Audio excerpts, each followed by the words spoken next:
எல்லாருக்கும் வணக்கம். நான் உங்கள் ஸ்ரீ. பெரியவங்க ஒன்று சொல்லியிருக்காங்க, கவனிச்சிருக்கீங்களா? உனக்கு கிடைக்க வேண்டியது கிடைக்க வேண்டிய நேரத்தில் சரியாக கிடைக்கும். பொறுமையாக இரு, நிச்சயம் கிடைக்கும்.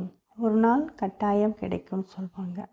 ஆனால் அது நம்ம கைக்கு கிடைக்கிறதுக்குள்ள நமக்கு வேறு ஒன்று மேலே ஈடுபாடு வந்து அது கிடைக்காதான்னு நம்மளை யோசிக்க வச்சிரும். வாழ்க்கையில் இருக்கிற ஒவ்வொரு அனுபவமும் நமக்கு பாடம்தான். அது நமக்கு நம்மளுடைய பலம் என்னன்னு உணர்த்தும். அதே சமயத்தில் நம்மளுடைய பலவீனம் என்னன்னு நமக்கு தெரியப்படுத்தும். அப்படி கிடைக்கிற அனுபவத்தில் நல்லது கிடைச்சா சந்தோஷப்படுங்க. அதுவே வேறு விதமாக இருந்தால் அதை கண்டு பக்குவப்பட்டு நம்ம வாழ்க்கையை அனுபவிச்சுக்கணும். இதுதான் ரொம்ப சிம்பிள்.